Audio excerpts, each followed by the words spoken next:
folks, JR back for another episode of Echoes of Shannon Street Case File. It's going to be episode 41, Signal Blue. This episode here, we're going to take the last two statements of Tact Officers who are on the outside. They're the ones that were putting in the CS gas, artillery simulators, and the flashbangs. Now, next episode we will get cranking up with the TAC guys that actually went into the house. So it'll be pretty good. We got some good diagrams for this episode as well. Don't forget, folks, if you're enjoying the episodes, be sure and hit that subscribe button. Also, jump down in the description and click on the link and visit my podcast. Get you a copy of the book, the documentary, of course, my Facebook page, website, or follow me on Twitter. All that good stuff. All right, let's get into this episode. It's going to be the statement of Patrick Long relative to the hostage situation at 2239 Shannon. For the record, state your name. Patrick Elvin Long. Patrolman Long, are you aware this statement is being recorded? Yes, I am. State your duty assignment, car number on January 13, 1983. Tactical unit, car 529. Let's see, how hard was that? Sergeant Wheeler asked a simple question. Duty assignment, your car number.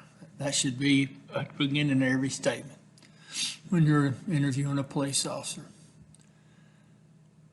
January 13, 1983, were you at a hostage situation at 2239 Shannon? Yes, I was. Did you eventually take part in the assault of the house at 2239 Shannon? Yes, I did. Folks, I don't know if you know this, no big thing, but they've asked everybody this question, which is good. If you notice, some of the TAC guys that say no, because to them the assault is actually going into the house as opposed to just popping gas in. So no big thing. I just noticed that the answers seem to change depending on who the officer is. What was your assignment during the assault? My assignment was to supply tear gas and sound blast devices into the northeast side of the house while the TAC team was getting ready to make entry. Now, the sound blast devices, that's probably going to be the flashbangs, maybe the artillery simulators. Did you eventually do this? Yes, I did. State in detail everything that occurred during the assault of the house.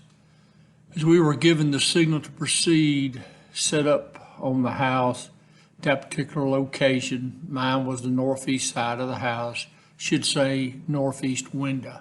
I waited at that position until a signal blue was given to shoot 5 ferret rounds through the window, followed by a large gas grenade and a sound blast device, which I did right prior to the entry by the attack team. After I finished, that should be TAC team, I'm sure. Maybe he did mean attack team. After I finished that, I did take cover behind a car, which was in the driveway on the east side of the house, and waited until the TAC team secured the house. Did you ever enter the house at 2239 Shannon? Yes, I did. What was your purpose for entering the house? I was told by one of the TAC team leaders to come into the living room area and secure that room until the whole house could be secured, at which time I did enter the living room, which is on the north. Prior to securing the living room, was anyone brought from the house? Yes, the officer, which was dead at the time, was brought out by the TAC team and placed on the front sidewalk directly in front of the steps of the house. Do you know who brought the officer out? No, I don't. Did you later observe the officer? No, I didn't. When you entered the house in the living room area, did you go any further into the house? No, I stayed in the living room area. Did you ever see any other suspects inside the house? No, I didn't.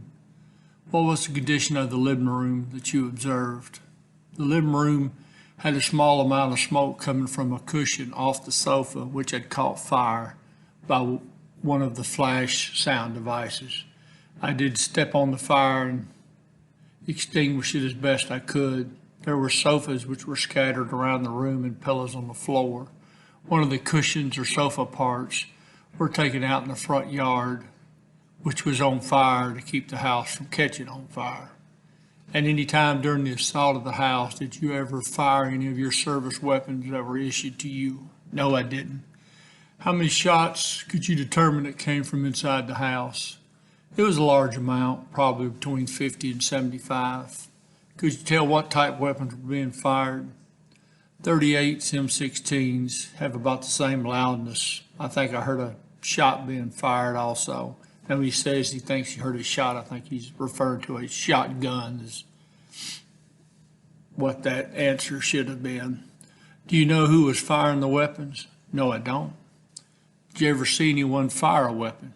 No, I didn't. Is there anything else you would like to add to this statement? No, there isn't. This will conclude the statement of Patrolman Long.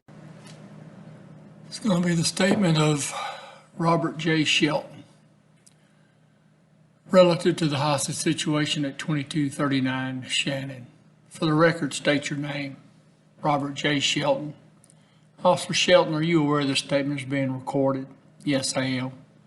On Thursday, January 13, 1983, were you on duty with the Memphis Police Department? Yes, I am. State your car number and assignment. Car 560, and I am assigned to the tactical unit. Were you at 2239 Shannon on this date? Yes. What was your purpose for being at the Shannon address? We had a hostage situation where one Memphis police officer was being held hostage by one or more perpetrators in the house at 2239 Shannon. Were you eventually assigned to assault this house? Yes, I was assigned to the second assault team.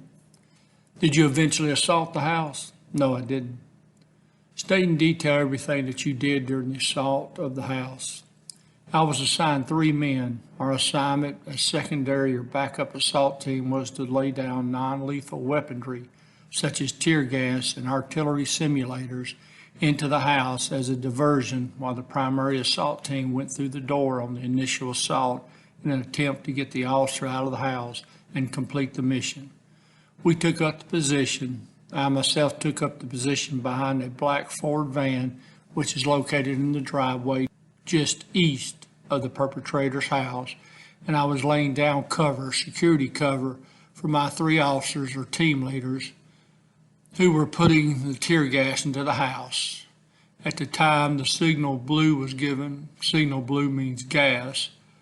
For the TAC unit people, my 3 team leaders, Patrolman Pat Long, Patrolman Eddie Bartlett, Patrolman M.E. Bibb, started throwing gas and artillery simulators into the windows of the house as a diversionary tactic while the primary assault team went through the rear door located on the south side of the perpetrator's house. We placed our non-lethal weaponry into the house, and according to a pre-plan, we were to pull back to a staging area located in the house on the east side of the perpetrator's house and wait until the primary assault team called for further instructions. I was still positioned behind the left front wheel or the driver's side front wheel of the black van when I started seeing flashlights inside the house. I took this as an indication that our primary assault team had entered the house and was searching and securing the premises. This time I heard numerous gunshots. I was unable to determine whether they were what weapons or who they were coming from. At approximately 3 to 4 minutes elapsed, as best I can recollect, we heard a holler at the front door. From my position, I could see, looking south, see the whole east side of the perpetrator's house and also across the front, which is the north side of 2239 Shannon Street where the perpetrators were. This time I heard a shout from inside, holler, officers coming out. At this time I provided security and I observed a TAC unit member. I believe there were 2 TAC unit members pull a body or person from the front door through the front door out on the sidewalk. This time they called for a medic. They turned and went back inside the house. As best I can remember and recollect, looked like a police officer in a police uniform. Team leader KK McNair came back to the front of the house and asked for 3 officers to come in and provide security while they did a complete building search. I, at this time, proceeded up through the front yard at 2239 Shannon and around the body of what I thought at that time was Patrolman Hester. The subject was handcuffed with a pair of handcuffs, handcuffed from behind, was laying on his stomach with his head in a southerly direction or towards the front door of the Shannon address. I did not stop and take a good look at the subject, but in my opinion, it was Patrolman Hester. I then proceeded on into the inside of the house and took instructions from KK McNair, who was the primary assault team leader, to secure the kitchen area of the perpetrator's house. At this time, I did so and provided security until the house was searched and we were all pulled back out of the house. Which door did you enter the house from? I entered the house on Shannon Street, the perpetrator's house, from the front door, which is located on the north side of the house. Thankfully, somebody finally asked the question. How many rooms did you go through to your position? I went through the living room, down the hallway, into the kitchen. When you entered the house to the kitchen, did you see any other suspects inside the house? No, I did not. Is the kitchen the furthest point you went inside the house? The kitchen is as far as I went. Was the house dark or light when you entered? It was dark. We used flashlights. During the assault of the house, did you ever fire any of your issued weapons? I did not. Did any of the members that were assigned to you at the front of the house for security ever fire any of their service weapons? Not to my knowledge. I talked to them afterwards, and the best I can remember, I don't think that any of them fired any of their weapons. Did you ever see any of the primary members of the assault team fire any of their weapons? No, I didn't. Was the shooting completely over when you entered the house? Yes. Could you tell what injuries, if any, the body that you saw lying on the sidewalk in front of the house that you presumed was Officer Hester had sustained? At first, when I looked, I was unsure whether it was a male black or a male white because the head of this body was almost black. Then when I looked at the hands being handcuffed behind his back, his hands were white, or I could tell that it was a male white. With the intelligence gathering data that we had, I knew that Patrolman Hester was the only male white inside, was supposed to be the only male white inside the house. Did this person appear to you to have on a police uniform? Yes, he did. Best I can remember, it was dark, but it did look like he had a police uniform. Approximately what time did you assault? Correction. Approximately what time did the assault start? Approximately, it was ballpark figures, somewhere in the vicinity of 3 a.m. We were told earlier to get all of our equipment together and formulate a plan, but this was by correction. This was no means was to indicate that we would assault. Approximately how long did the assault take place? I'd say 30 minutes, probably stretching it. Talking about from the time the first tear gas round was fired until the house was completely searched and everybody was back out of the house, pulled back to the TAC unit. Could be less than that. Approximately how many shots do you think were fired? I have no idea. Several. Did it appear to you to be from different type weapons? Yes, it did. Could you determine in your own mind what type weapons that you might have heard fired? No, you could tell from the sound, the report of the gunfire, that there were different type weapons. Some of them would have a dull, sudden blast. Some of them would have a crack like a rifle. Did you ever hear what you thought might have been a pistol shot? That is what I would call a dull, sudden shot, just a quick report. And you would get a couple or three successive shots of what sounded like a rifle. Is there anything else you'd like to add to this statement? No. This concludes this statement of Robert J. Shelton. Okay, folks, what we're going to look at now are crime scene diagrams, show you where each of the tact officers were when they came into the house to secure a room. And this is Phil Singer. He had the northwest bedroom. He said he stood at the doorway. Body close to him was had a headshot. That's going to be Lindbergh Sanders, who was in a sleeping bag. Bug said he had the rear of the house, didn't say exactly where. I've got him there at the steps in the meeting room just off the den, but now he could have been sitting in the den. But that's pretty close to where he would have been. You had Shelton. He went in the kitchen. You should recognize these diagrams if you've watched the crime scene, either the episode number 1, or if you've just watched the one that's accompanied by music. Long had the living room. I know you recognize that picture with the X by the door. That's where Hester's body was laying. Bland had the northeast bedroom. That's where most of the damage was done to Officer Hester. He was there for most of the siege. They moved him into the front, wedged him up against the front door, because Lindbergh thought that tact unit would come in the front door. They sent Hale to the southwest bedroom. He discussed seeing bodies in one room and then one body in the room he was in. This is the crime scene drawing of the house that you're all very familiar with.